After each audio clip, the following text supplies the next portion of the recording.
Di kedalaman hutan tropis yang lebat, di antara hamparan rerumputan hijau luas, bak permadani alam dan sungai tenang yang mengalir lirih, hiduplah seekor katak hijau bernama Yuki.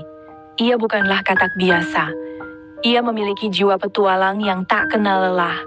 Setiap hari, ia menjelajahi setiap sudut hutan, melompat dari satu dedaunan ke dedaunan lain, menikmati kesejukan udara dan keindahan alam sekitarnya. Hutan itu adalah rumahnya, tempat ia merasa aman dan tenang.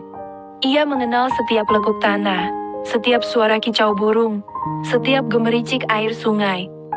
Kehidupan Yuki begitu damai hingga suatu siang yang cerah. Saat sedang asyik mengejar kupu-kupu berwarna biru kehijauan, Yuki tanpa sengaja terjerembab ke dalam hamparan rerumputan hijau yang membentang luas di tepi sungai. Rumput-rumput itu tinggi dan lebat, menjulang hingga menutupi pandangannya. Ia tersesat. Awalnya, Yuki masih merasa senang.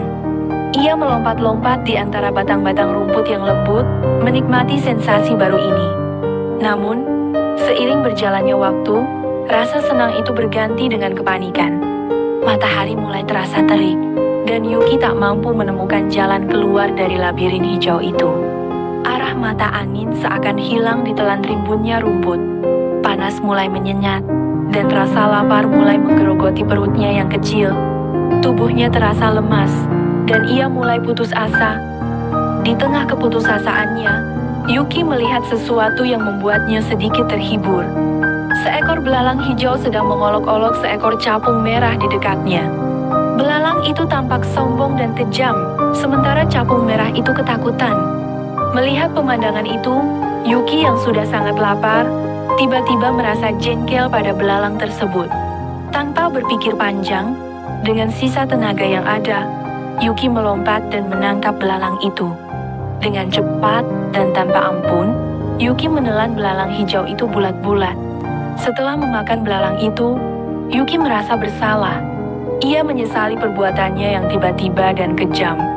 Namun, rasa bersalah itu segera sirna tergantikan oleh rasa syukur. Perutnya yang keroncongan kini terisi, dan tenaganya kembali pulih. Yuki menyadari bahwa mungkin itu adalah takdir belalang itu, dan sekaligus menjadi rezeki baginya yang sedang kelaparan. Dengan tenaga yang kembali terisi, Yuki melanjutkan perjalanannya. Ia melompat-lompat, mencari celah di antara rembutan tinggi. Dan akhirnya, setelah beberapa saat berjuang, Yuki berhasil menemukan jalan keluar dari labirin rumput hijau itu. Ia kembali ke tepi sungai, melihat air yang mengalir tenang dan langit yang mulai teduh. Pengalaman tersesat itu menjadi pelajaran berharga bagi Yuki. Ia belajar untuk lebih berhati-hati dan selalu waspada dalam setiap petualangannya.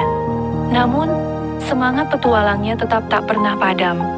Keesokan harinya, Yuki kembali menjelajahi hutan dengan hati yang lebih bijak dan langkah yang lebih pasti.